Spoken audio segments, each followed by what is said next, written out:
Shutting the door to my office to do this meeting. But if you guys need me, come on in. Will you be able to- I mean, Probably. Yeah, you can lock when you leave. All right, thanks.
Hi there, could you give me just like 2, 3 minutes? Sure, yeah. Thanks.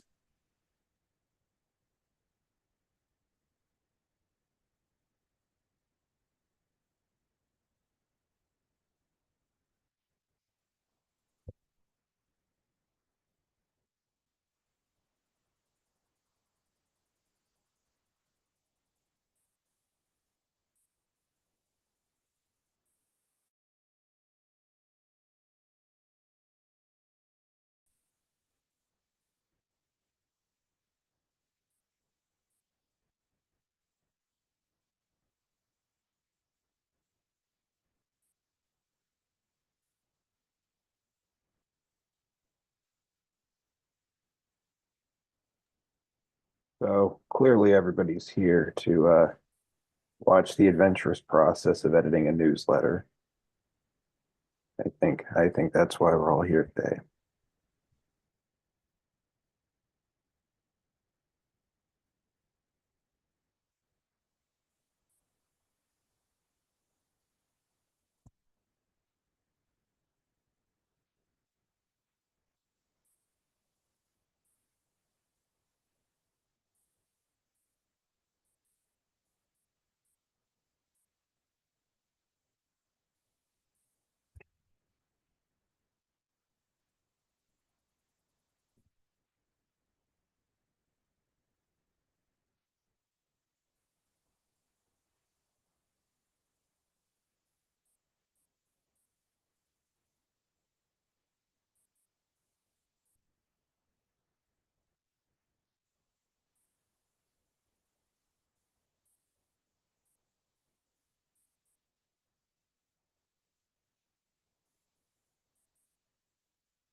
Counselor saying, just let us know when you're ready.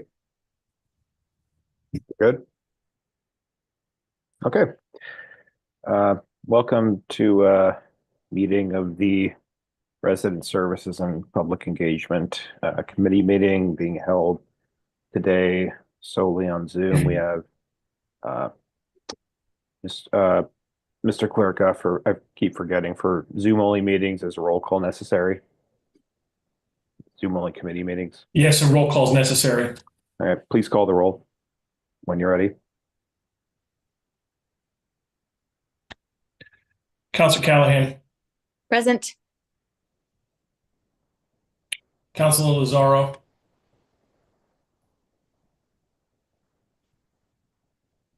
Unmute. Oh. I think you might need to make Counselor Lazaro co-host. Counselor Lazaro. She needs to Present. be made a co-host. Hang on, I got her now. Thank you. Thank you.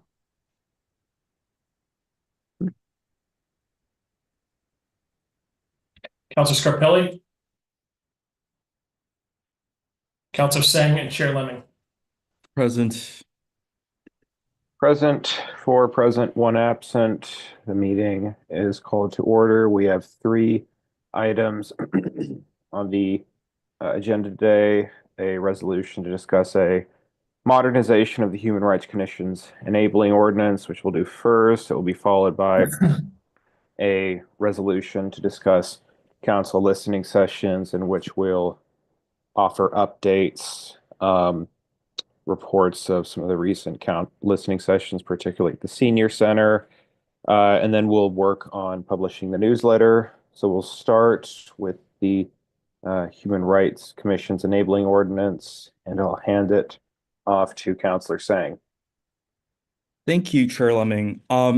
Let me start again by just generally framing what we're trying to do here, give a little bit of context for where we are now, and then I can walk through the draft changes, the new draft that I had circulated to the other members of this committee last week. So essentially, this starts with reappraising, where the type of work we're doing in our city when it comes to social justice, civil rights, human rights, and something that I heard from former committee members of the HRC and sitting commissioners was that essentially the original enabling ordinance hamstrung them so that they couldn't they couldn't meet quorum to meet, they couldn't do a number of things that I think other cities very normally do within their HRC powers that our city hasn't done because we haven't reviewed or revised this ordinance substantively in such a long time. And so I've been working over the last few months, it's getting close to a year, with members of the community who have experience, on the HRC, members of the community who have experience in the field of, advocating for social justice issues, and also working with members of the current HRC to draft an ordinance that makes our HRC more functional again. The most recent updates is that the HRC hasn't been able to make a quorum for the last few months, so the HRC just hasn't been meeting. Furthermore, Francis Noage, the RDEI director, has resigned as liaison to the HRC as well. And so there's no city staff member who is there to help the HRC get off the ground. And I think that really underscores the need for us to pass an updated HRC ordinance as soon as we can. I've been working with members of the city administration in the last few months as well to hear from them about what changes they'd like to see to the ordinance and negotiating with them on that front.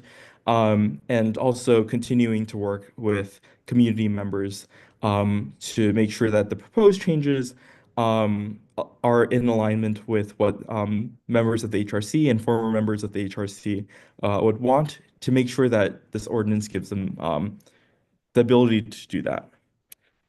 With that being said, I think my goals for this meeting is to get our committee generally behind a document. I'm slated to meet with the mayor soon too, to discuss this ordinance further. I think my goal, to be transparent, would be to get something out of this committee by next month. And so that's why I'd like to get us on the same page about these edits that we've made over the last few months together first. Um, Before I go into the document itself, are there any comments from counselors? Seeing no, oh, yep. That's my job too. Sorry, I Comments just from counselors. Yeah, there are any comments from counselors? Counselor Lazaro? Thank you. I just want to say thank you, Councillor Singh, for doing this work. It's important that we go over these kinds of issues with our commissions so that we make sure that anything that's getting in the way of our commissions being able to gather is remedied when we notice it. So I appreciate it. Thank you. Any other counselors?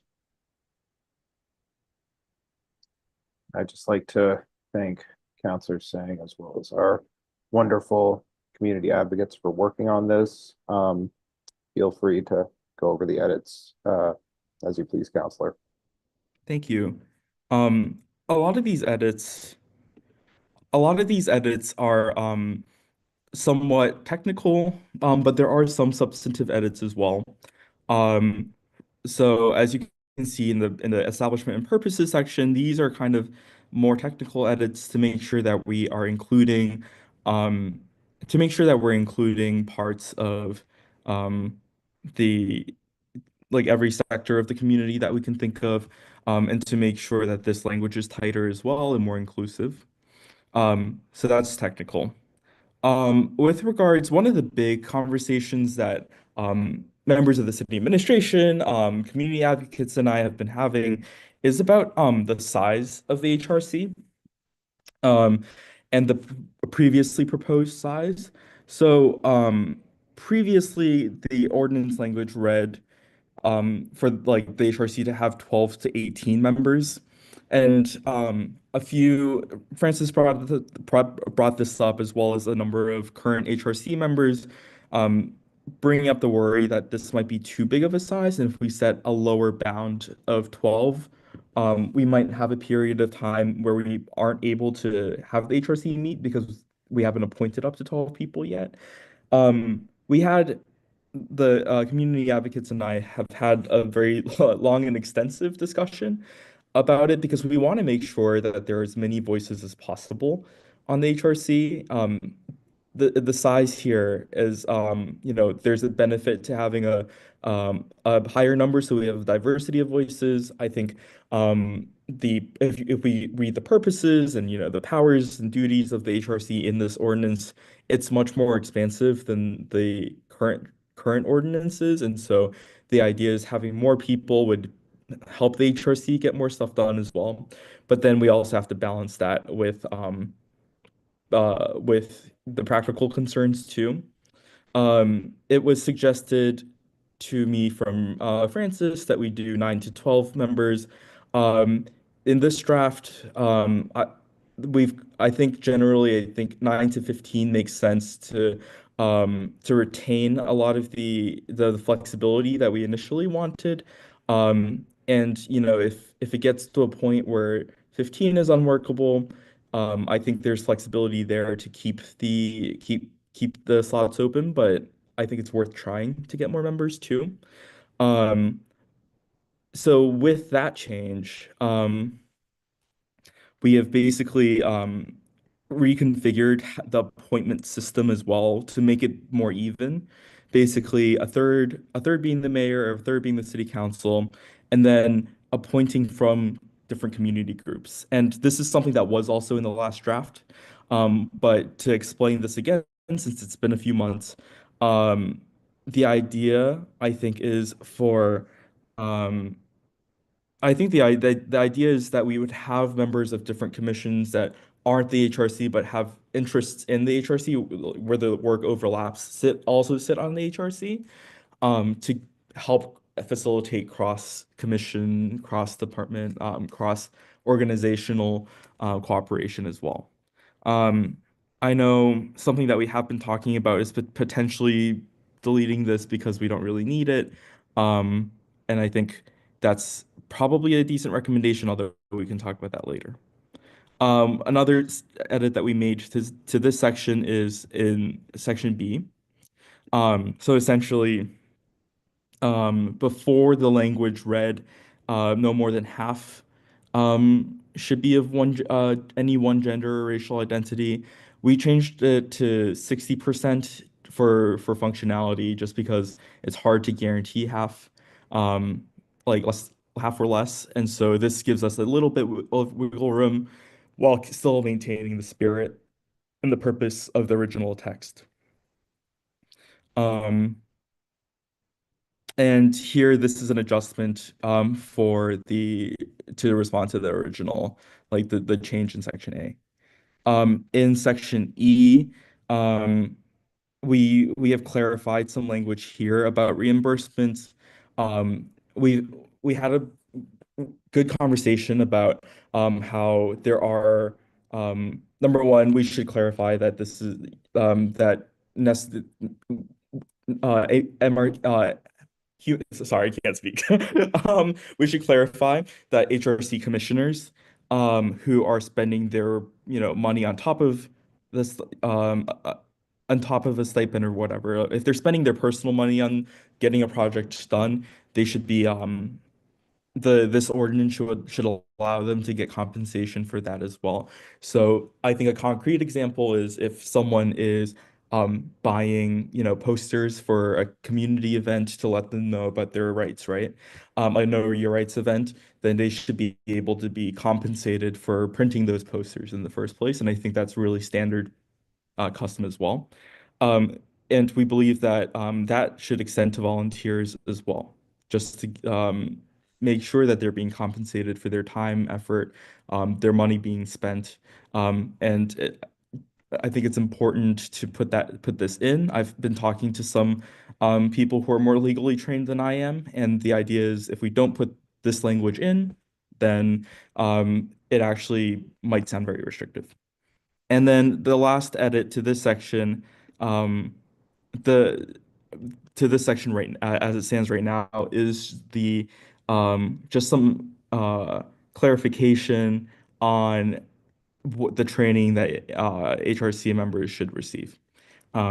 There's some surplus language, I believe, especially in addition to later in the ordinance. So that's what that is. We've broken upon the recommendation. I believe this is of a few people, this is from a few community members, current HRC members, from Francis as well. There's the recommendation that we should clarify a little bit what the officers' roles are. So the original ordinance did put in that there should be a chair, a vice chair, and a clerk. And as we saw during charter review, this is becoming more standard.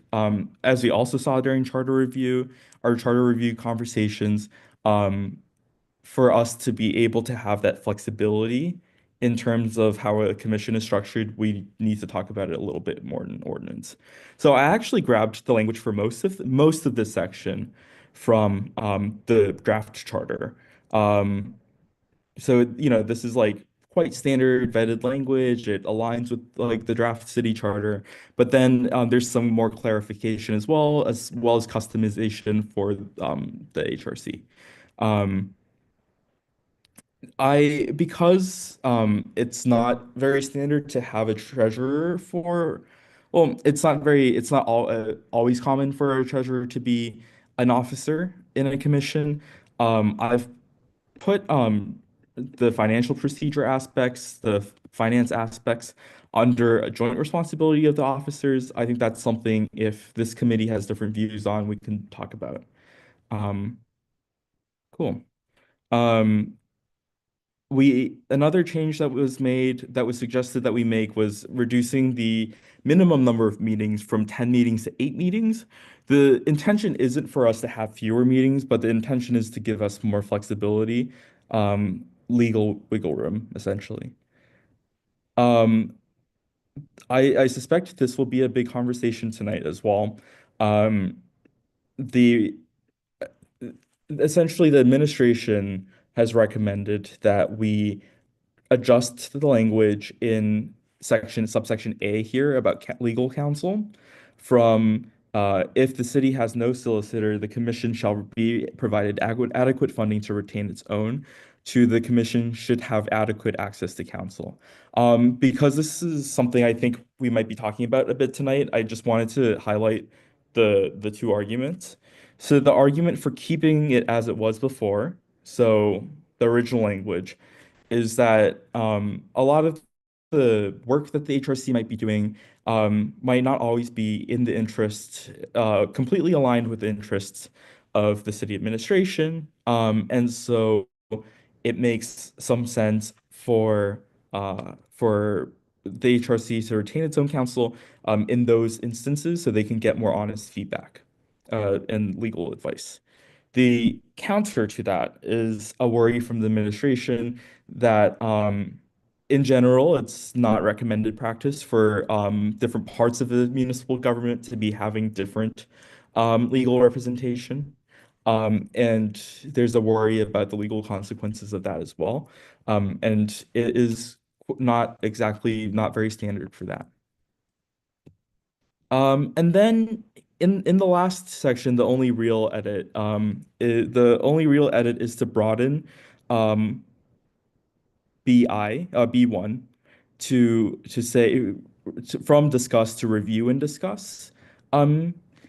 This is just to essentially give the HRC the power to look at city policy as it stands, and for this, to engage with city bodies in that sense, to be able to work with them to review human rights problems, um, and not just talk about it in a vacuum.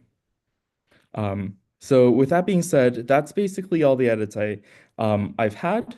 I want to open this up and hear feedback from counselors and from residents. Could you present your screen again? And go Yes, yeah. back to Actually, I can also just keep this up. That might be helpful. Did it say human rights problem issues? Like, Yeah, I also just noticed that we can. I think it's meant to read that. Okay, gotcha. Thank you. Is there any? And I would actually suggest putting civil rights in there too.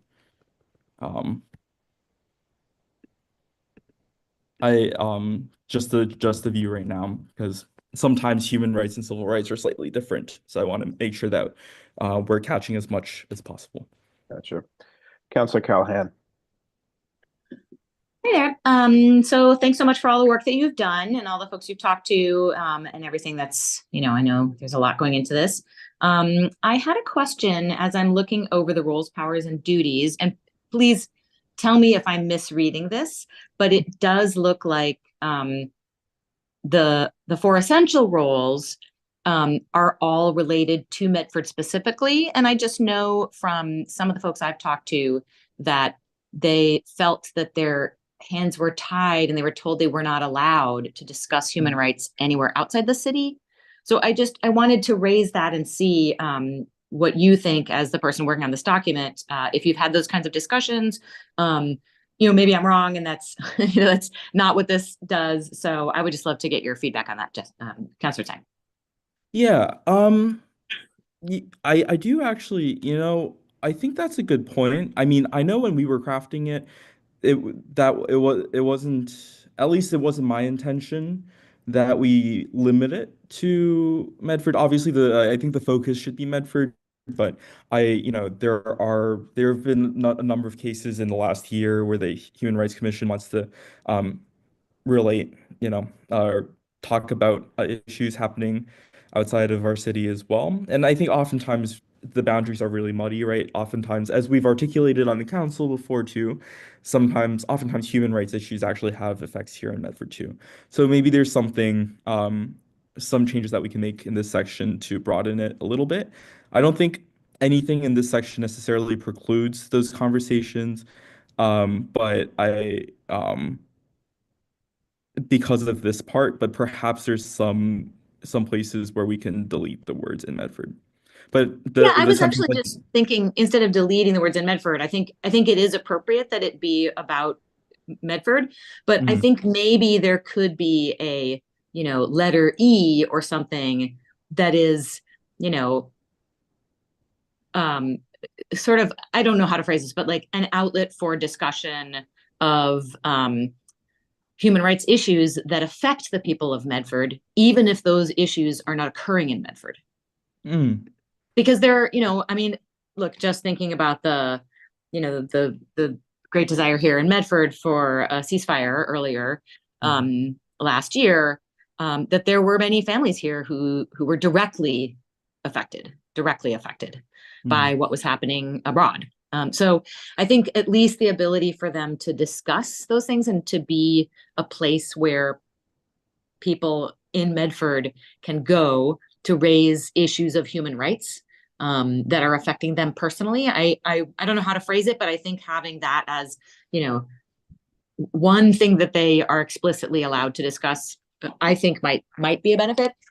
But I'm open to people's opinions as well.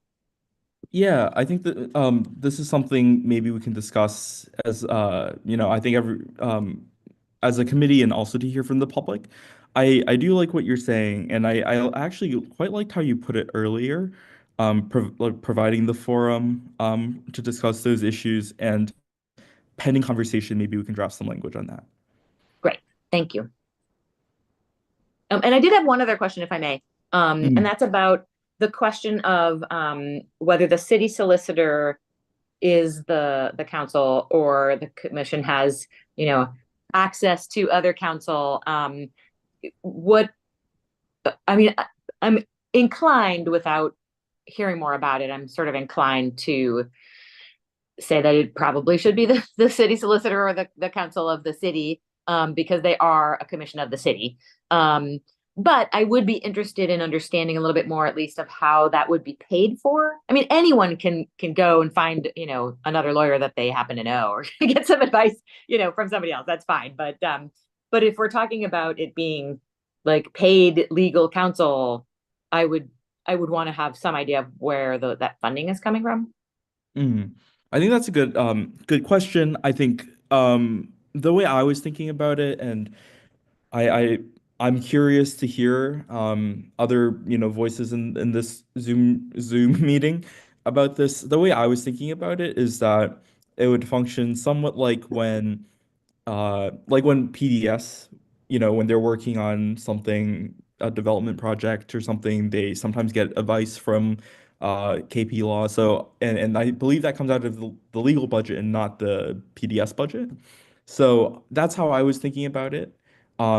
The city providing that. And I actually think the language of this ordinance would provide that reading, in my opinion. So because the part about the budget line in for the MHRC is about accomplishing its purposes. So roles, powers, duties. I think that probably I think this stuff in this section is what their own budget will handle. And I think this falls outside of it. That's my reading. But we can also maybe get a wording that's a little bit tighter on that. Yeah, I'm curious to hear what people think. I think with regards to the city solicitor part, this first sentence essentially says that when there is a city solicitor, they should serve as the counsel of the commission. The difference obviously is I guess in the second part. When the city has no solicitor, so the original one is just very directly saying the city has no solicitor, they should retain their own legal counsel. And the new version, this was suggested to me by the administration, is just to have adequate access to counsel, so that guarantees that they'll have legal counsel. But it doesn't say anything about making that the HRC's own legal counsel. Thank you. Counselor Cow. Okay. See, your hand is still raised. Sorry. Okay. Okay. I saw that Barry's hand was raised to add a comment. So we'll move on to public participation. Now, Barry, you've put your hand up and down once or twice. Do you still want to speak?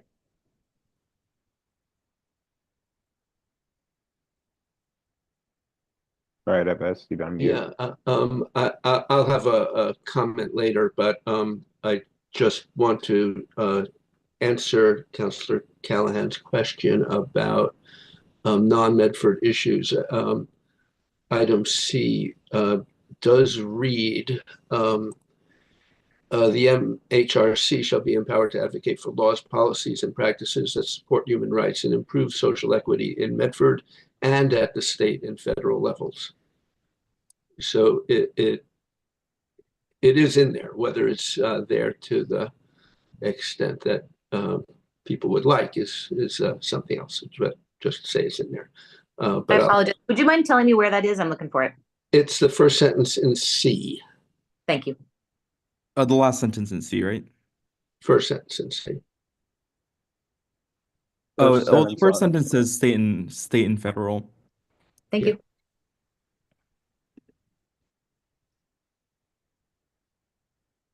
All right.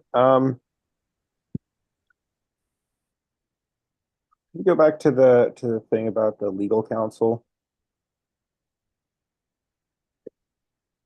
So could you expand on did the mayor, when you talked to her, provide kind of any justification on, you know, the usual interpretation of that kind of language? Because I know that when lawyers suggest language, it's often the case that it's been used elsewhere in other contexts. So does this imply that in certain cases the HRC can retain its own legal counsel, or what was kind of or does it imply that if there's a city solicitor that's readily available, then they wouldn't be allowed to do that? Can you did those conversations offer kind of any additional context around this writing? So the on this part, it's so the mayor wasn't the one to suggest this part. This came from the DEI department. I mean, I think it's how you read it. And you know, what we talk about in this committee will actually shape how courts will read it. So that, you know, the way I would read it is that this language is generally broad. So essentially just saying that they have to have some access to counsel, but I think the language that is suggested in this new updated version would basically give that authority to the mayor's office to decide whether the counsel they get is KP Law or whether the counsel they get is someone else. Whereas this original language that was in there before, the way I read it is the commission should be the one to decide who to serve as counsel when there's no city solicitor. So it's like an agency thing.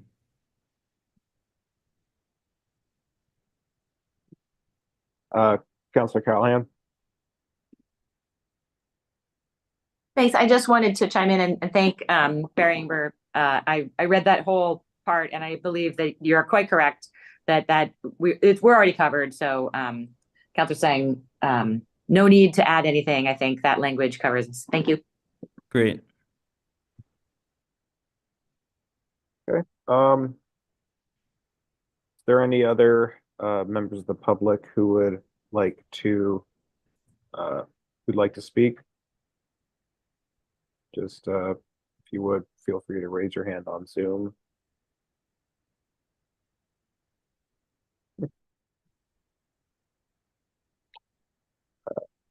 Right, we will David Harris, I'm going to ask you to unmute. Thank you, and good evening, everyone. I'm glad to be here. I'm very thankful for the opportunity. My name is David Harris. I live at 151 Sharon Street, West Medford. I was a member of the Human Rights Commission from 1999 to 2015. I chaired it from 2002 to 2015. during that time, I just wanted to share some thoughts about that time and why I enthusiastically support these changes. We had a great deal of difficulty making connections to the community members and actually understanding what our mission was. I remember my own recruitment was fairly informal. There was little vetting, and the same thing happened for others throughout my tenure. I had a background in civil rights and racial justice, so I didn't really doubt that I belonged there, but it was a fairly informal process, and I think we could do better. And over the course of the time that I was with the commission, the city became increasingly diverse, and the need for a kind of viable, active, and effective organization increased, but our capacity to do so didn't. So, and despite that growth, HRC continued to operate in a kind of ad hoc fashion, which didn't really serve the city well. I also remember being part of the MAHRC, the Mass Association of Human Rights Commissions, whose meetings were held here at City Hall, and Diane McLeod really drove that organization. And I remember being in those meetings and kind of feeling the difference between, Medford's ordinance, the way we operated, and what other cities had and did, and feeling a little bit envious and thinking that we needed to actually make some changes to the way we operated. I always wish we could do more. So I basically think that this proposal is a clearer, more concise and detailed mandate and authority is certainly fitting and due and could serve us well. And I also think that as we think about kind of making Medford a more welcoming place, these changes can actually help us meet that goal. The HRC should be a key tool for that. So I think a clear mandate would be really great, and I enthusiastically support this. I'd be glad to say any more if people have questions. My last thing, I'd like to thank all the other volunteers who worked on this. And I came late. So I really do think that we as a city owe a debt of gratitude to the folks who put this together, and to you, Councilor Song. Thank you. Thank you. Munir Germanis is next. I'm going to ask you to unmute. Thank you. Yeah, my name is Munir Germanis. I'm going to give just a little background as to how this came about. I was a member of the Human Rights Commission between 2017 and 2022 and served for approximately 4 years as its chair. In the fall of 2021, the HRC formed a subcommittee to generate a strategic plan for better definition of the role of the HRC, since the existing ordinance was outdated and did not really describe fully the role and responsibilities of the Human Rights Commission. Soon afterwards, the HRC decided to disband this subcommittee and accepted an offer from Safe Medford to establish an ad hoc committee to assess the effectiveness of the HRC and to provide some recommendations. The committee included 3 HRC members, and they reviewed the role and operations of the HRC and provided a report to the HRC suggesting ways that the Commission can become more effective in promoting and defending human rights in Medford.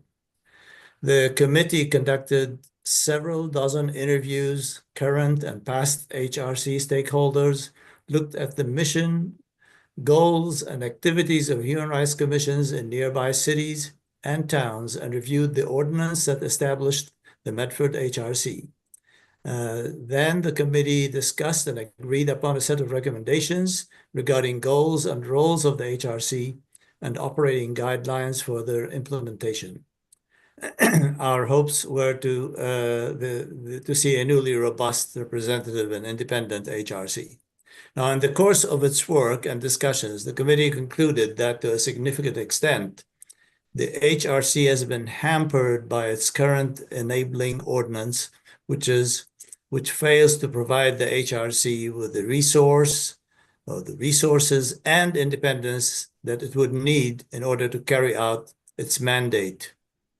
The idea was the reform of the HRC would involve a new, carefully written ordinance that clearly outlines the HRC composition, roles, and responsibilities, and would provide the HRC with the independence and resources required to fulfill these responsibilities. Now, subsequently, another smaller group got together and worked with Councillor Tsang and generated this written ordinance, this proposed ordinance, which you are considering. I myself, I'm sure as other members of this group, would urge the City Council to fully adopt this ordinance with whatever edits they see needed. Thanks very much. Thank you. I'm also not sure if I don't think I was asking folks to do name and address for the record. Oh, I'm sorry. Munir Germanus. I live at 3 Summit Road in Medford. Thank you. And Adam, did you get it for David? Yes, Chair Lemming. Mr. Harris actually provided his address at the beginning. And I had Mr. Germanus's from his previous testimony on other committees. Gotcha. Thank you. Barry Ingber is next. Can I ask you to unmute, name and address for the record, please? Barry Ingber, 9 Draper Street. And I was part of the group that worked on preparing the report and that wrote the ordinance, the first draft of the ordinance based on that. And I just summarized the conclusions of the report upon which the ordinance was based. We felt that the residents of Medford deserve a vibrant and empowered human rights commission that promotes and protects the human and civil rights of all of Medford's residents. And sadly, this is now more true than ever.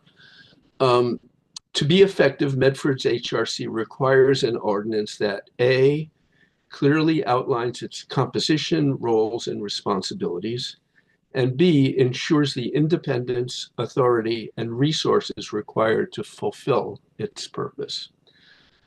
So what can and should an effective HRC do? Well, one is community education and engagement. I think that that's been often the focus point of the HRC in Medford when it's been at its best. 2 is an advice and oversight role for the city, providing the city and other entities advice on matters of human rights and holding the city accountable for protecting equity and inclusion for everyone. And 3rd is policy advocacy, advocating for laws, policies, and practices that support human rights and improve equity, addressing not only traditional forms of discrimination, but also the cultural and systemic issues that put segments of our community at a disadvantage or at risk. And what does an effective HRC need? 4 things. 1 is independence. Independence from city administration, which is not a slight at the city administration or at any city administration. It's just addressing the fact that in order for the HRC to address, in order for it to be able to address human rights issues, it has to be outside the political fray. A second thing it needs is the authority to set the agenda for addressing matters of human and civil rights. A third thing it needs is the resources, including budget, space, and staff support. A fourth thing is a membership, a committee membership that is sufficient to do its work, culturally proficient, and reflective of the many communities that make up our city, especially those that are traditionally targets of discriminatory behaviors and/or systemic inequities. That is the summary, and so that's what the ordinance was built on. Thank you very much. Thank you, Barry. Jennifer Yanko, gonna ask you to unmute, name and address for the record, please. Jennifer Yanko, 16 Monument Street. I wanted to present just a bit of background. Some of this will be repeating what you've heard, but how this group, this working group, arrived at what you have in front of you now. We began our work towards the end of 2021 by drawing up a list of people who had been involved in Medford's HRC over the years, and that went dating back to the McGlynn administration. And these included former and then current commissioners, every chair of the HRC going back to 1999, and various others who had worked closely with the administration. Drawing on this list, we interviewed more than 24 individuals, asking them to share with us what they found to be the most challenging obstacles to their work as a Human Rights Commission, and their suggestions for how the HRC could be made stronger and more effective in fulfilling its mission. At the same time, as I believe Munir mentioned, the committee also studied HRCs in other cities and towns across the Commonwealth, looking at their composition, their missions, and their enabling legislation. So we drew on these rich data sources to develop a detailed proposal, which forms the basis of the draft ordinance that you have before you tonight. So what I wanted to convey is that this was not a hasty process, but it was one that involved a great deal of reflection, discussion with a wide range of stakeholders, and research. And we feel that this is really of utmost importance right now. We need to raise our voice as a city and as a model for other cities. We need to make our city safer by showing that we believe in and that we're ready to defend the human rights of our residents. We urge you to adopt this. We believe it's of paramount importance at this present moment when, as we can see, human rights are under fire. Thank you. Thank you. Do you have any other members of the public who'd like to speak? Steve Schnapp, can I ask you to unmute, name and address for the record, please? My name is Steve Schnapp. I live at 36 Hillside Ave in Medford Square. I was a volunteer with the Human Rights Commission for approximately 6 or 7 years, 2016 to 2022. Just one point about the access to counsel. We're living at a time when federal policies could have a profound impact on localities like Medford. There have been threats that communities that have welcoming city policies, as Medford, will lose federal funds. It's possible that the city administration, in the face of this kind of challenge and attack, might decide to drop that policy. The Human Rights Commission is one venue that could fight that, but it might need access to legal counsel in doing that. And I would argue that that counsel should be independent from the city's council. So thank you. I also wanted to appreciate Councilor Tseng in sticking with this and working so hard to make sure that the Human Rights Commission will become an effective group of folks in the city of Medford. So thank you.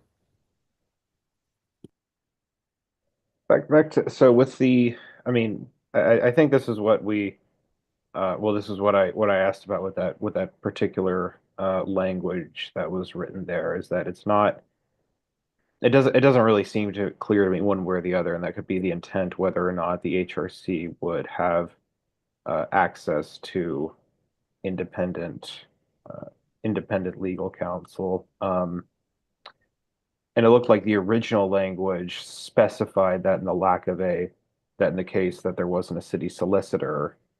I think that must have been one draft of it that I saw in the edits, that they would get access to their own legal counsel, though that still doesn't quite account for the case where you have a city solicitor and you might want to have your own even with that person present. So I suppose I'm just wondering if there's any language that you would prefer to the one that's currently in there, or do you think it should explicitly say so?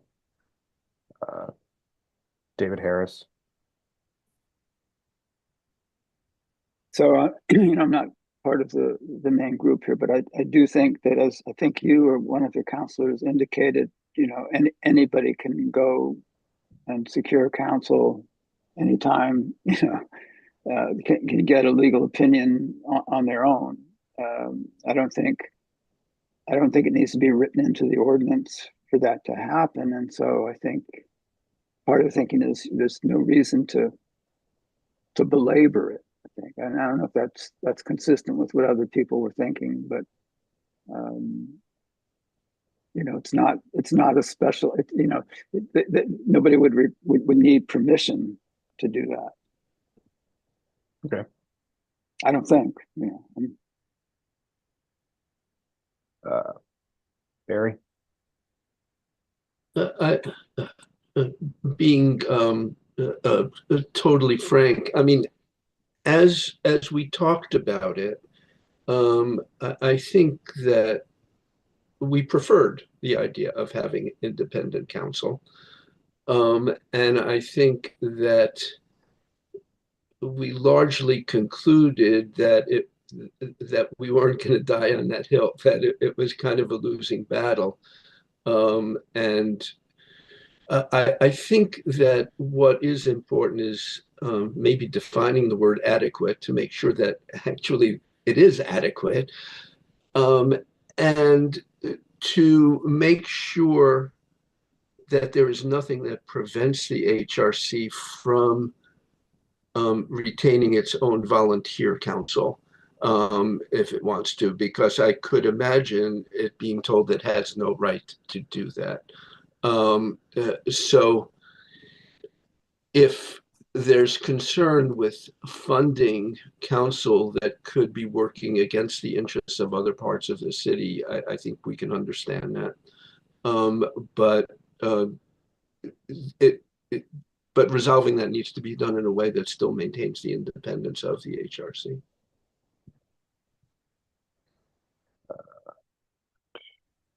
Steve Schnapp, can I ask you to unmute? Yeah. Thank you. Yes, that's I agree both with David and Barry. I just want the language not to preclude the possibility of the HRC seeking some independent counsel. Jennifer? I was thinking along those lines too, that the wording, which I believe says something to the effect that the city solicitor shall serve as counsel for the HRC, and then we can add, and the HRC may seek independent legal counsel as well, or something where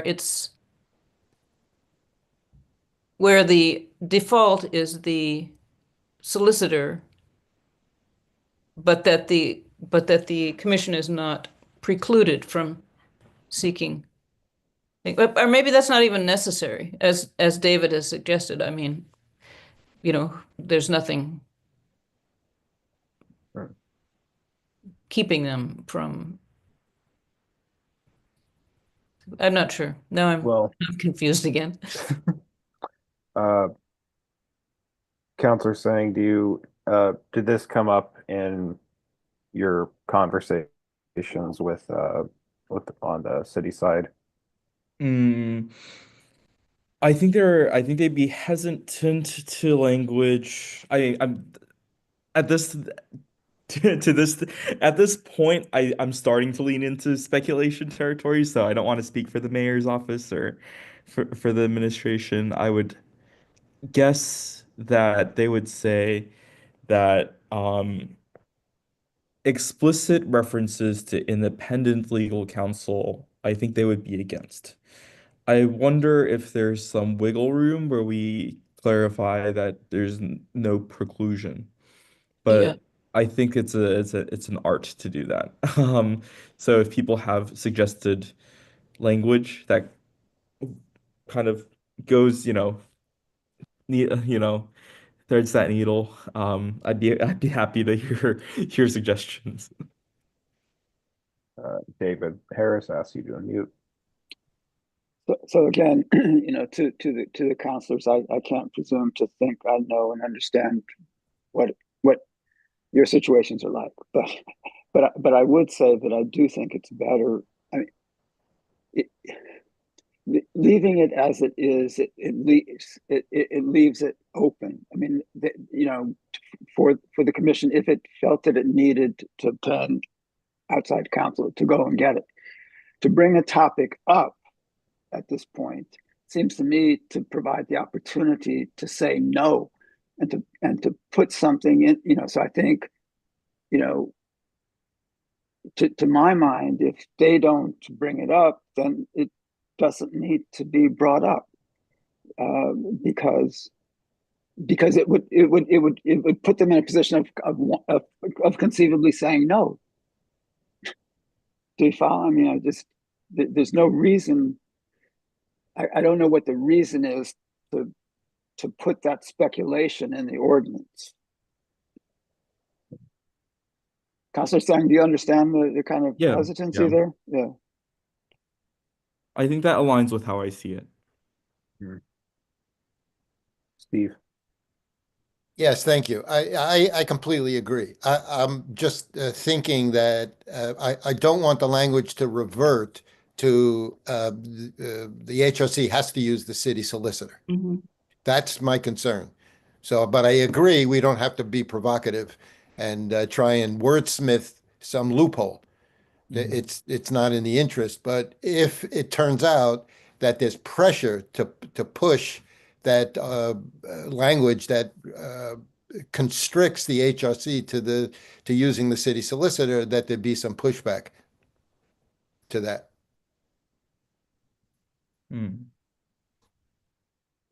I mean, I can personally see it flying both ways, because on like you could have one party insisting that means only the city's legal counsel. You could have another party insisting that it would really just depend on what you're reading is it what you're reading of it is at the time. But I also do agree that there's not really a need to belabor the point presently. Jennifer. I was just imagining cases where the HRC would legitimately, that is to say, need to consult other counsel, but not a case where the city administration was in question. For example, there may be something, human rights law, that the solicitor or whoever's serving in that position is not really expert in. So it seems that there would be reasonable reasons to consult other legal counsel. But I agree that it doesn't need to be in there, as long as the wording that we have doesn't get construed as must use only the solicitor. Thank you. And Veneer?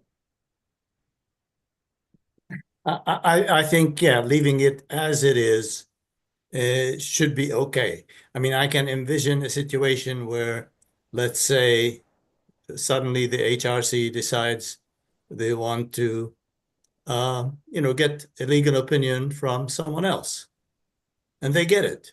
Is the city going to say that's illegal? No. So uh, I think leaving it as it is should be fine. Thank you. Are there any other anything else that counselors would like to say? I'm just trying to think through this just to make sure what we're doing aligns with what's been said. I think generally I still think that this is probably the best language because I think it leaves it open enough, but I could see it being construed that the city solicitor shall serve as the counsel of the commission. Like I think there's a to use legal terms, there's an ordinary meaning argument that an ordinary person reading the ordinance would likely think that that restricts legal counsel to only the city solicitor. And but at the same time, I think you can also make the argument that that wouldn't align with the legislative intent here, and it doesn't align with the record, which we'll see in the committee report when Adam finishes it. Um, so it could really cut both ways, I guess is what I'm saying. Um, yeah. Um, I mean, I don't think any of this precludes informal legal advice. I think the I think the thing that it would preclude is is like a formal legal memo and that an HRC might use to take legal action, which I don't think in most cases the HRC would have um, a cause of action anyways. So I don't think it'd be relevant. Like I don't think it'd be material to to the conversation. So I think as long as we're as long as people are okay with this potentially being cabined to, informal legal advice, the type that we kind of see very, very often. Um, I think that's at the very minimum what this allows for this current language. But if we want to, if we want to get past that box, then we should think about maybe other proposed language. Gonna go to Barry and then, yeah. So two mutually exclusive ideas. One is to change the word in the first sentence, city solicitor shall, to change it to the city solicitor may serve. I don't know if that creates other problems, but that's one possible solution. Another is to just leave out the city solicitor sentence and just say that the HRC shall be provided adequate resources, or however that's worded there. Thank you. So Counselor Singh, did you say that you wanted to get this done next month, or what was your plan in terms of wanting to refer it to a regular meeting? Yeah.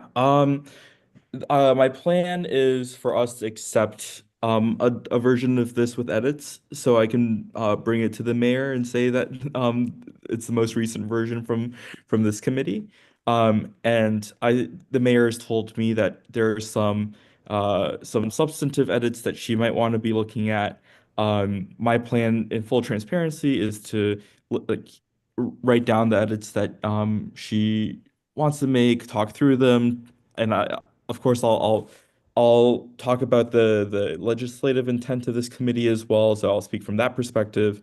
And then I'll bring those proposed edits back to this committee. Maybe there might be a compromise text too, so the mayor and I might reach a compromise. And we can review that all together as a committee at our next meeting in April. I believe it's April. And hopefully we'll be able to vote something out of committee by that meeting, so that we can get on enforcing this pretty quickly. Okay. To I also wanted to add, I actually think Barry's suggestions are quite good. I think either of those edits, maybe even just striking the city solicitor sentence, um, might work. Although I believe we kept the city solicitor language in because Councilor Scarpelli said that he favored that. And so maybe we make the former edit of switching shall to may. But that's also a question for this committee too. Um, there are more counselors than just me and George. Yeah. So do you want to change the shall to may? I mean, I think either proposal would work. I think actually the latter is the stronger proposal, just to strike the first sentence. Um, but um, but I think that depends on what this committee wants. Okay. I'd be in favor of striking it, but David Harris? I don't want to belabor this, and I leave it to you all to deliberate. But the problem with putting the may in is it means that they may not, too, right? It means it suggests that the solicitor can say, no, I don't want to. I'm not going to do it. So I, I mean, just striking it might. Anyway, I just want you to consider that. Okay. Yeah. Good point. Any other comments from counselors? Okay. Well, it does sound like there is consensus on the vast majority of this document, although I do think that there are some potential issues with that sentence. They're definitely not as many as the length of time we've spent discussing it would imply. So we did definitely belabor the point, but I do think that these are relatively minor issues at the end of the day. With that, do we have any motions on the floor? I would motion to accept the edits, and to keep the paper in committee. But before we take a vote on that, I just wanted to talk about other things. Okay, yeah, sure. So I guess maybe I should share my screen again. I guess the first thing I do want to get clarification on, but I know we talked about this quite a bit. Is there consensus on this committee about what language I should present to the mayor regarding subsection A here?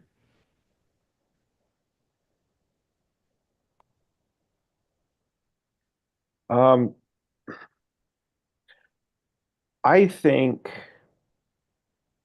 personally, and feel free, Anna or Emily, feel free to raise your hand and jump in with your own suggestions. Okay, Emily, yeah, you speak first. I'm sorry, I just don't have a legal opinion about this. I'm listening to what you guys are saying. I just don't have the expertise to weigh in. I just wanted you to know that I feel neutral on this. So sorry. Anna. Yeah, I mean, I feel similarly. I suspect that if we do strike that first sentence, then the mayor will have an opinion. And we can strike it as a suggestion, but if the mayor comes back, I'm not concerned that this will ever be used to say that they cannot use some other legal opinion. I think the fact that we have discussed it here and that we are saying it is our intention that second sentence means that they are allowed to seek other counsel, I think is fine. So I'm not concerned about it. And I think either way is probably fine. And even if we send it to the mayor with only one sentence, only the second sentence, she may send it back with the first one added. So, which I think would also be fine. Thanks. Yeah. I personally think that presenting this current language is fine, but I would like to float some of the suggestions that were presented by members in this meeting to her to just see what she would think about that. Yeah. I do understand. Yep. One suggestion just popped up in my head from what Anna said. Perhaps we can say the commission shall seek and have adequate access to counsel. Well, Anna. your hands, sorry, so your hands raised. Sorry, no, that was not intentional. My bad. Yeah. I feel like that goes into like what they're talking about, what we were talking about before, with like potentially like putting in loopholes that'll just get the mayor to say no. So I would be, I think it's a good idea, and there were suggestions to like more strongly imply it, but I would just kind of try to float by her like some of the different suggestions. I would personally I would be more comfortable with a little bit more clarity here, but I'm also concerned about just the potential for saying no and like more delays and so on. Yeah, with just for that. the record, my proposal to add the word seek wasn't to create a loophole. I think seek is an active verb, so that's just where I'm coming from, is adding another active verb to open up that, to clarify the abilities. Yeah. Yeah, Well, I can it's also definitely just something I've generally talked to her. talk. Yeah, I can generally talk to her about it. Yeah. Okay. Because Yeah. Yep. All right. And Anything else? the other amendment I actually would like to make, I haven't talked to folks about this yet, but I do think putting at minimum here just allows the commission to have a bit more flexibility in terms of, if a major human rights issue has come up in the middle of the year and people are demanding action from the city about it, and then maybe let's say the HRC does something. I'd be afraid that if we just kept it at annual reports, that constrains them to like waiting a whole 6 months to publish a report. So just putting at minimum, I think, gives them a bit more flexibility.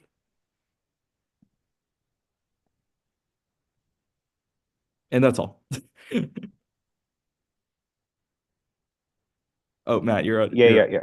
Could it be phrased a little bit more cleanly, like in the form of um, reports that are at least annual, like inform at minimum annual? It's not a big deal. I'm just Okay.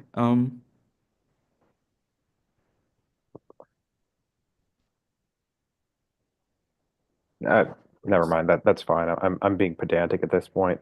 Okay. Okay. Anyway, is there anything else that you want to go over in this?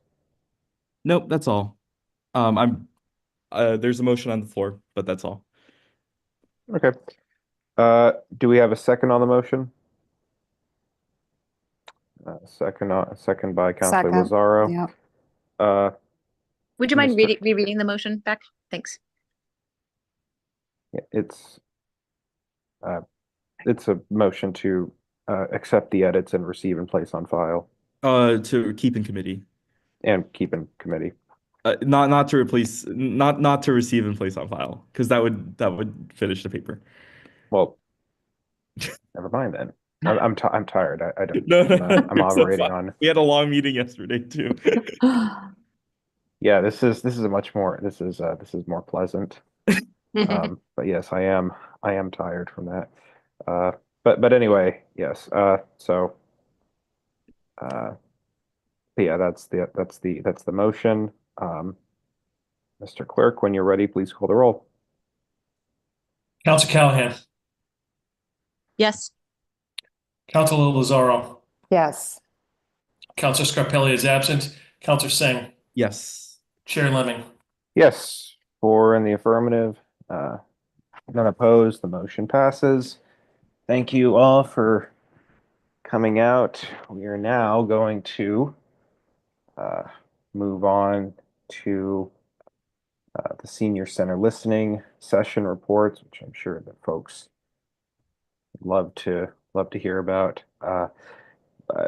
No, thank you all very much for coming out, and I'm looking forward to pushing this forward at the next meeting. And thank you all so much for your work on this.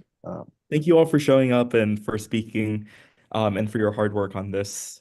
And I'm feeling good about it. I think we can get somewhere by the next month. Yeah, Thank you all. thank you.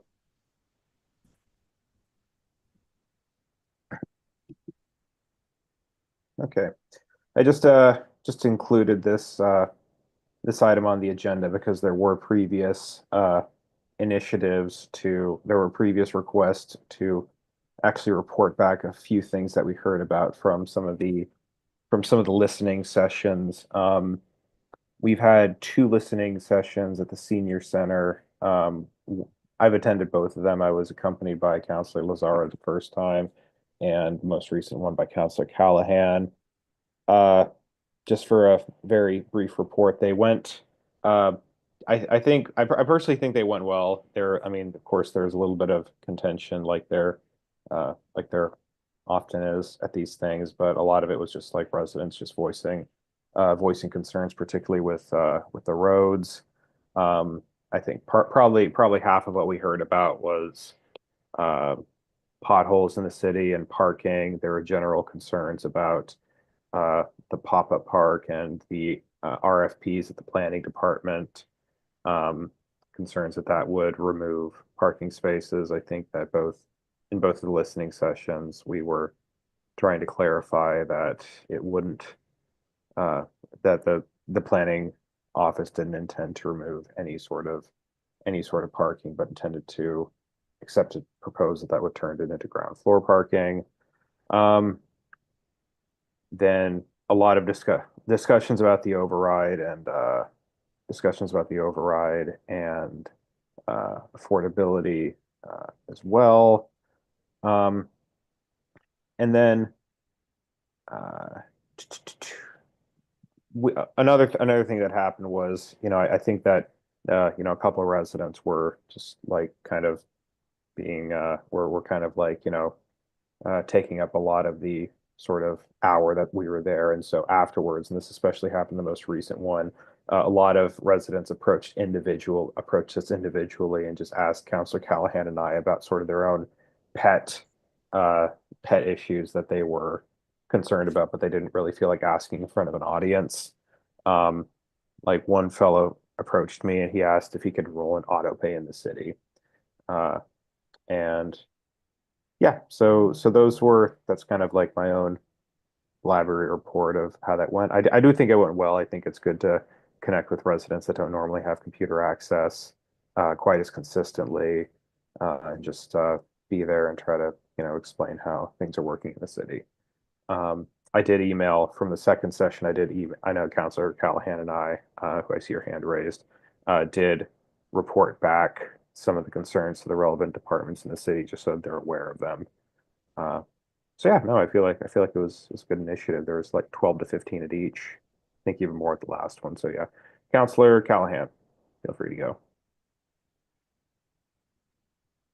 Thank you. Yeah, I just wanted to give my own little bit of report back on this. I think my take on it was slightly different. I did, the first interaction I had with someone after the official hour was over was someone who said that she felt that the whole tone was very angry and that she, felt uncomfortable. And so being a person who has done other listening sessions, with other groups, I know we have all done some of them, but my hope is that for the next one that I attend, I will be more facilitating. I will come with, some visuals on topics that can be discussed. I do think that when one or two people dominate the conversation with angry rhetoric, it makes it very difficult for other people to discuss the things that they need. And I felt that the things that the conversation that started like the second the hour was over were actually conversations that were not pet projects. These were the real things that people are concerned about.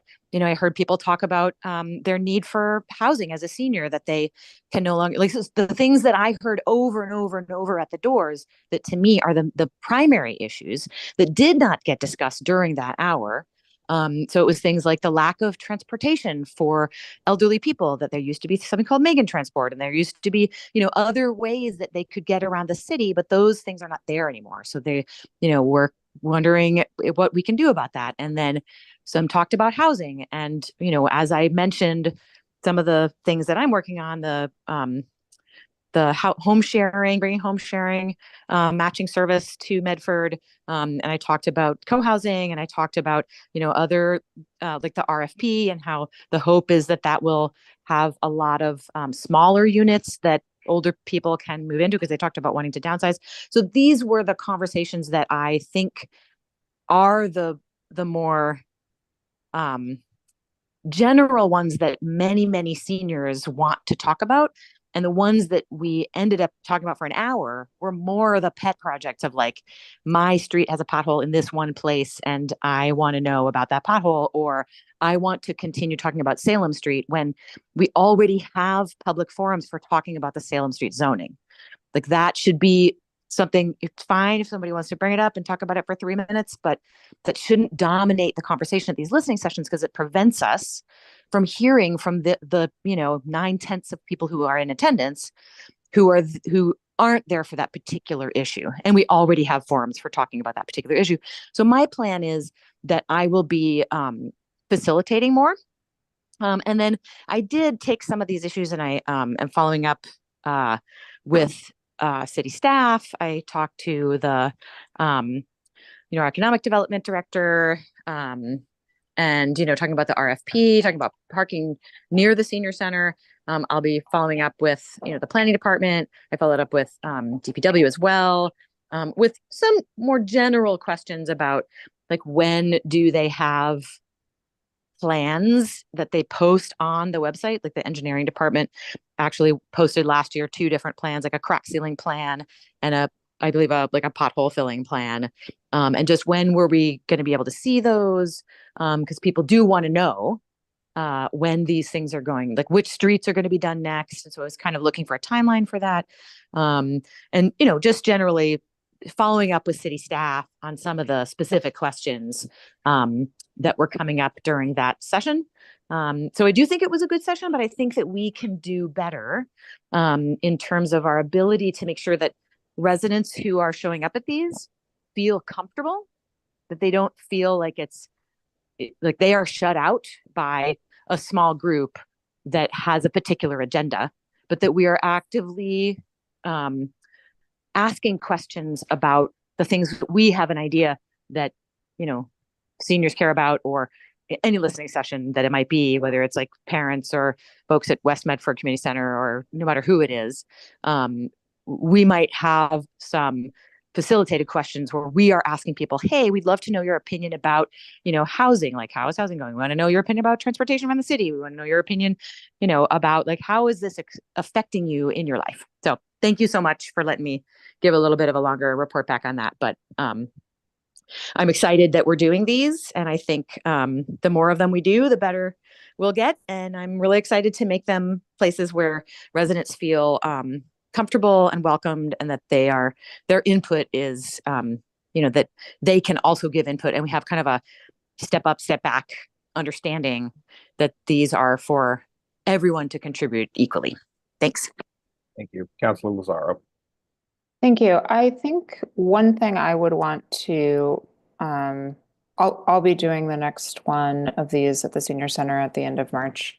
And something I'm looking forward to for the next one is just focusing on when we brought this to the floor at the regular meeting, the reason it kind of came up, and why we wanted to make sure it was a priority for our body was, at least in my mind, that regular city council meetings aren't really a great opportunity for people to bring their issues to the floor.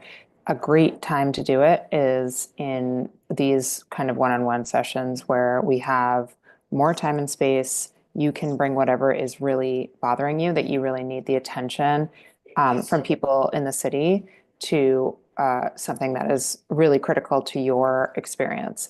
And I don't think that this is what Councilor Callahan was saying, but I would only say that, like, one nice thing about the listening sessions is that somebody can bring up whatever is pertinent to their experience. So if it's something that's different than, like, if they're not concerned about housing, but they are concerned about parking, they could talk about parking even if we want to talk about housing. So I guess that's something that I feel like would be a concern, because when we're in our regular meetings, we're only supposed to be talking about what's on the agenda. And when we're in a listening session, we're there to hear whatever is on their mind. We don't have a really robust constituent services apparatus right now.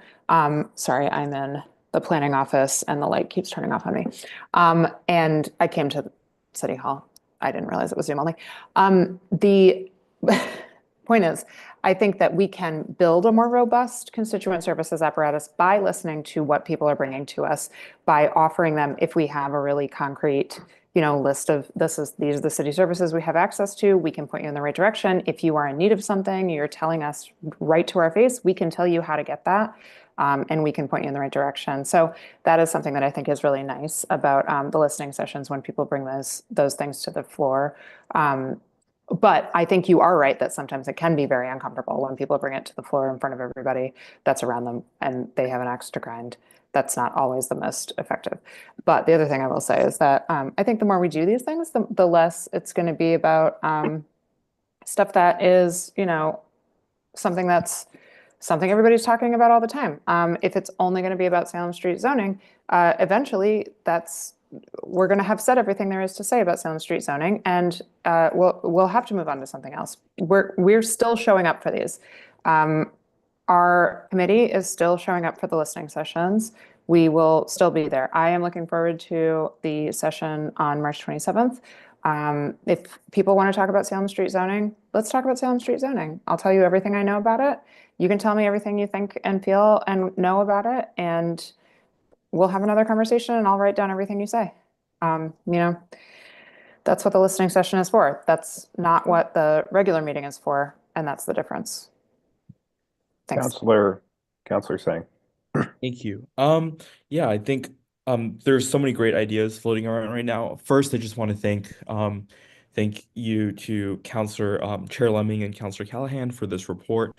It's really helpful for us to hear about what's being discussed and the issues that people are bringing up, and to think about best practices and how we can adjust how we're running these things.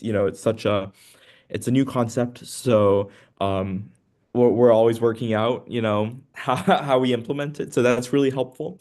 I really like what Councilor Callahan is thinking with regards to making making these conversations, these forums, these spaces to be more inclusive and less intimidating for people who might want to bring something up and doesn't feel like they're able to say it. So I'm excited to see where that goes, and if we find maybe down the road, it'd be great to work on a list of best practices for facilitating these meetings. I know Councilor Callahan had a document early on in the year that was really helpful.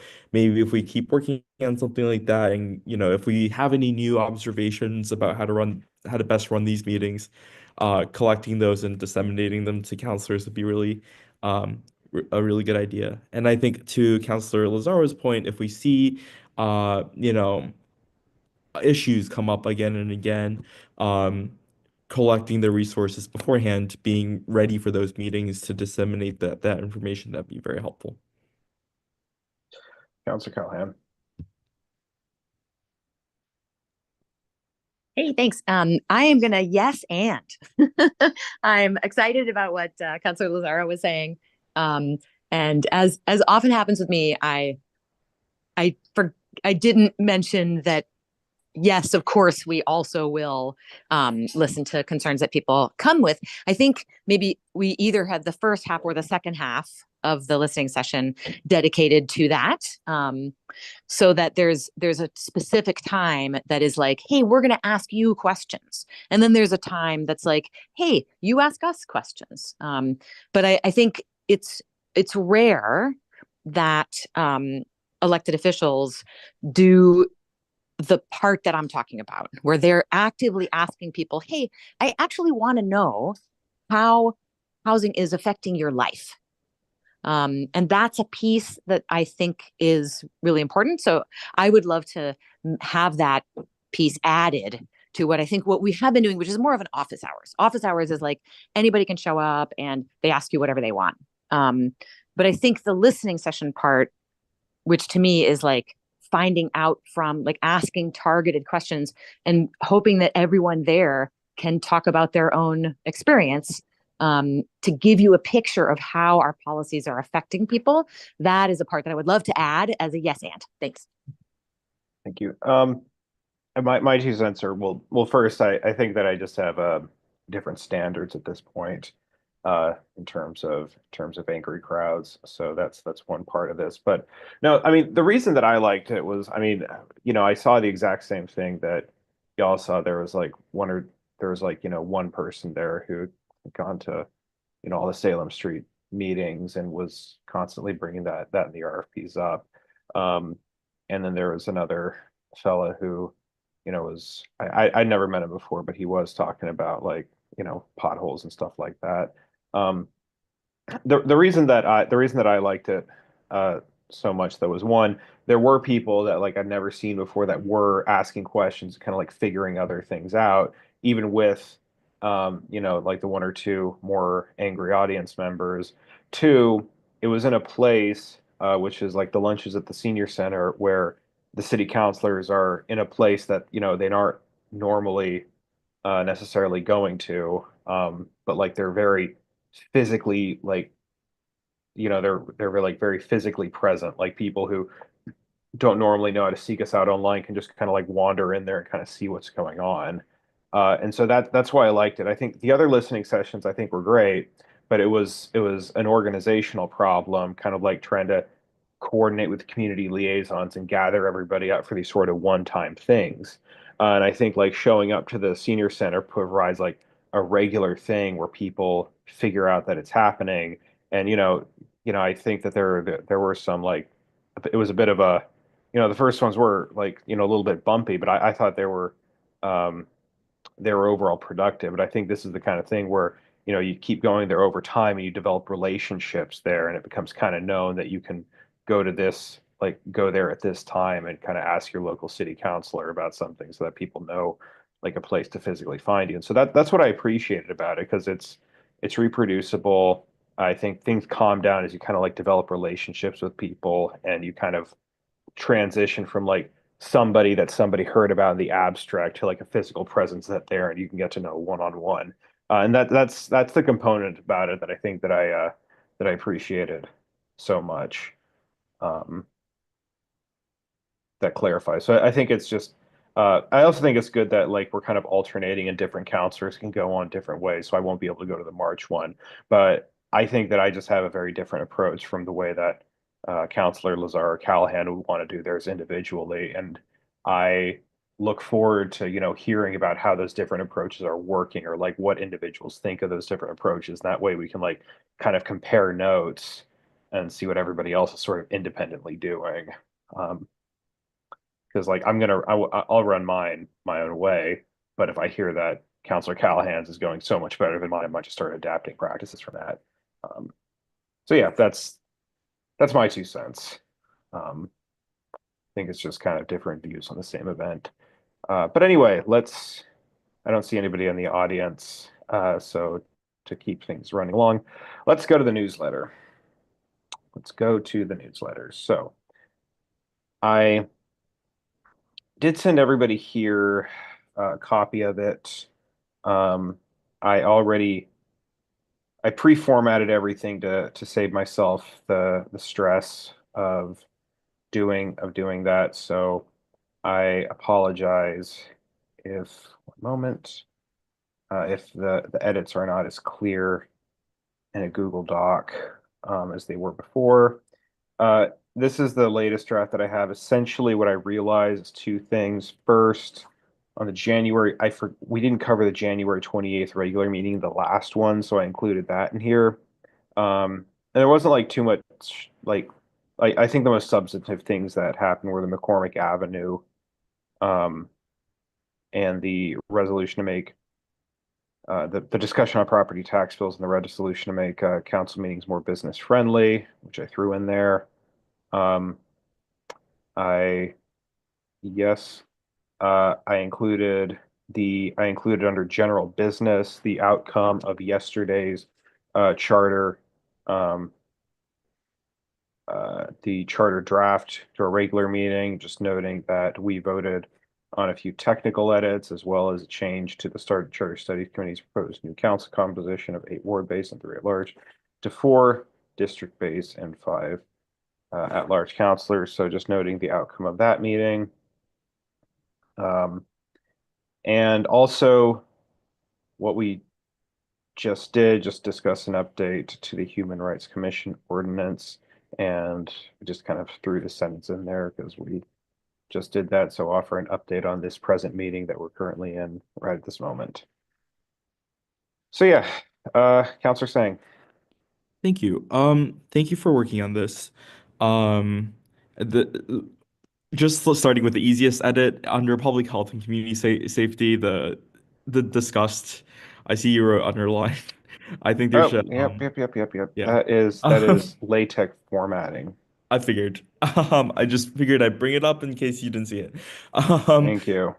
Another smaller technical edit I think would be to for the February 25th stuff on yeah, up there. I think the thing that most residents would be interested in is probably the bond for repairing lead sewer pipes. Oh, yep. So I would probably move that up, and I think it could be helpful to clarify that to note that these repairs include the helping like private property owners replace lead sewer pipes as well, since that's like a real difference from compared to old city policy. I don't know what the best phrasing for that is, but I do think that's notable enough since I think residents should also be aware that we're gonna be helping them by doing stuff on their properties as well. And I think that notice would be helpful. Okay. And then so I'm just coming up with specific wording, which I'm doing. I'll just stop sharing and Okay. share the actual window that I'm looking at. So you can see how the sausage is made. Good old LaTeX. Yep. Okay, we passed an $8 million bond for the DPW to repair lead sewer pipes. This is to help private property owners. What? I remember DPW had a formulation for it. Do any of the other counselors remember how they phrased it?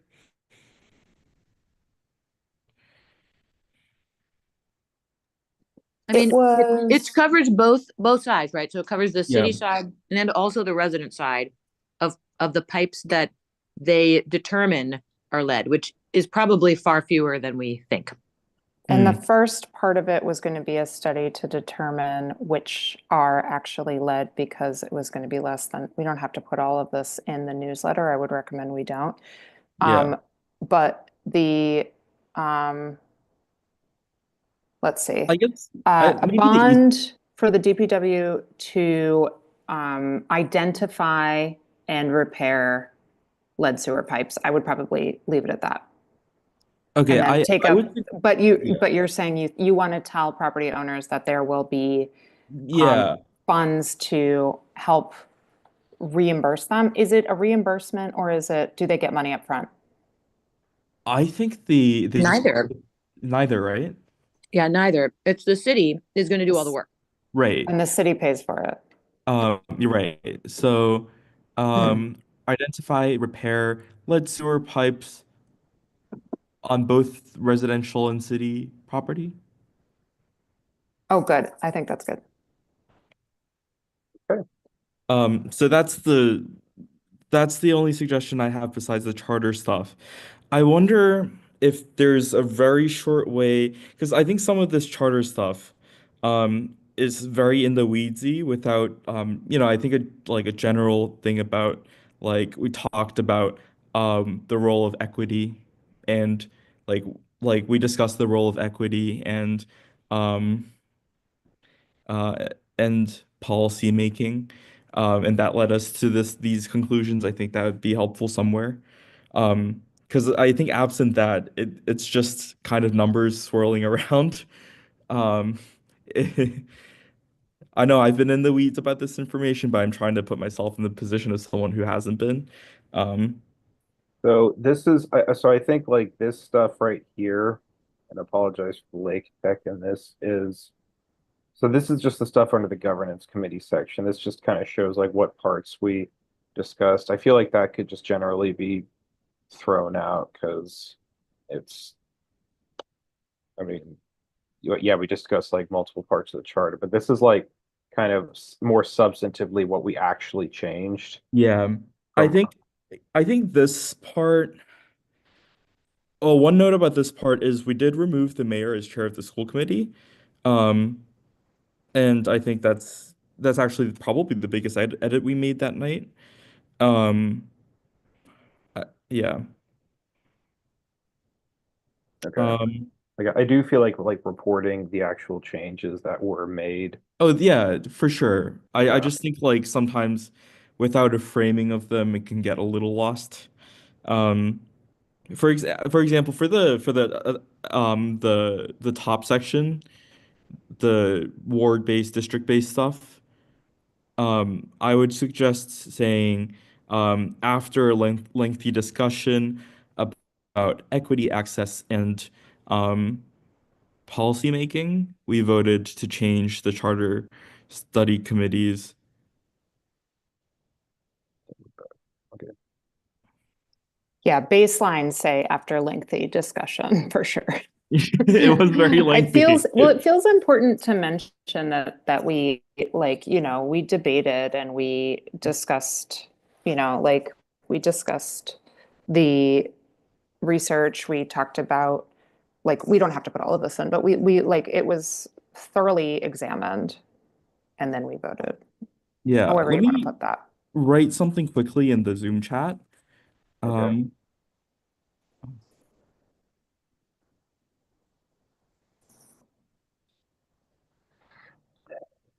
um,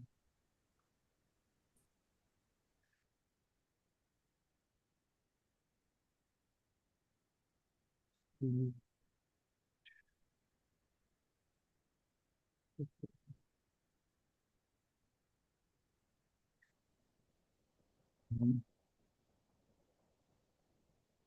where's- so petition. And then just the rest. Anna's noted that her phone battery is about to die. Why don't we let Anna? Anna, do you have any edits you want to make before your phone dies? I actually really appreciated that it was formatted properly because it made it look so much more professional. I did read it and I actually thought it was fine. So I'm good on the newsletter. I will happily vote in favor. Cool. I don't have any other notes besides the governance committee didn't meet for March 4th. So I would just cut that part. But yeah. Oh wait, we didn't meet on. Oh yeah. Wait, hold on. Sorry. I'm Yeah, reading because we live just did here. the committee of the whole instead. Oh yes, right. March. Wait, this is under general business. On March 4th, we voted some draft of the. That's not under governance, but this is the other governance stuff here. Yep. Is March 4th mentioned here? No, he's just saying they didn't meet, so he doesn't have anything to add. Oh, Yeah, okay. under all of this, there's Yeah. it says, yeah, do you see line 227? Oh, right. I gotcha. Yeah, I had a placekeeper there. And given the lack of sleep, I left it in there. Yeah, no worries. Doing great. Okay. Yeah, I don't normally edit them beforehand because it does format them beforehand because it does take a lot of time. Yeah. But this time I just wanted to get it over with. Um, Is there anything else? yeah, you mentioned the compensation earlier in the bullet points. I just want to make sure we say something quickly about that. The committee voted to adopt the study committee's recommendation Wait. on compensation for elected officials' compensation.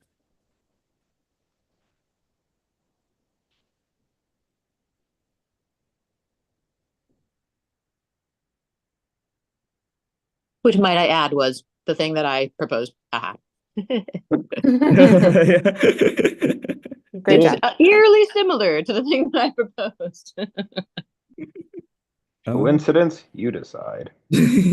Everyone was so mad about it though, Anna, when you proposed it. They were super mad until someone on the other side proposed it, and then they loved it. Exactly as I said in that council meeting. What other side? There are no sides. You remember I was like, The other side of the rail. never mind. Wait, I said what I said, and now. I said now it. they- I said it. Okay. Committee voters to adopt charters and compensation for elected officials. Additionally, removed recall provisions, et cetera, and set this. We do we need a little bit of context here? Because we did also discuss this for a while. I feel like I cannot, there was so much context on all of this stuff. Like, Maybe you could put something in the introduction about the edits made to the charter and that you recommend if people are interested in hearing the reasoning behind the edits made, that there are full YouTube videos of the which are all linked, every single yes, one of them. that they are can linked. click the links on the yeah, to the YouTube videos for the full context. That'd be Because super there's helpful. extensive discussion and you know everybody's reasoning is laid out. This And is another. Yeah, so I this is actually another didn't thing. realize the YouTube videos were linked, so that'd be really helpful to just say. And I think that would So- cover everything. Actually, what I was thinking was to add a disclaimer in future newsletters because there are like the print versions of this and the text versions of this. So maybe like something to say like note on the web-based version of this, we have the underlined words are links to YouTube videos, agendas, and to like live recordings, online agendas, and other relevant items. yeah, I don't think that hurts to mention. Yeah, that'd be super helpful because I totally did not realize that looking at this. So, And I think we often have an eye toward our most like vulnerable folks that we're talking to, especially like in our listening sessions, maybe, or people who just aren't people who don't have computers. A lot of the folks at the senior center are like, I don't have a computer, I don't have email. And we'll give out the newsletter, but then, you know, stuff like it doesn't always occur. But even Counselor Sang is, I mean, he's very young and he didn't realize. He's very smart. thank you. I try my best. You wouldn't always know it from my email inbox. Okay, so this is what that looks. This is what note that the underlined words in this newsletter indicate links to online agendas, live recordings, and other relevant resource links to Anna. Yeah, I move to approve with edits. sorry. Second. And adjourn? What? And what? adjourn, yes, and adjourn. Thank you. Just gonna do this. Just gonna do this. He's not ready. Hold on. Note that underlined words in this newsletter indicate links to meeting agendas, live recordings, and other relevant resources.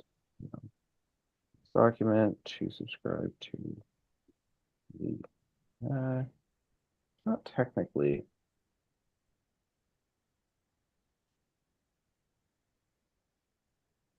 Okay. Second. Okay, Mr. Clerk, when you're ready, please call the roll.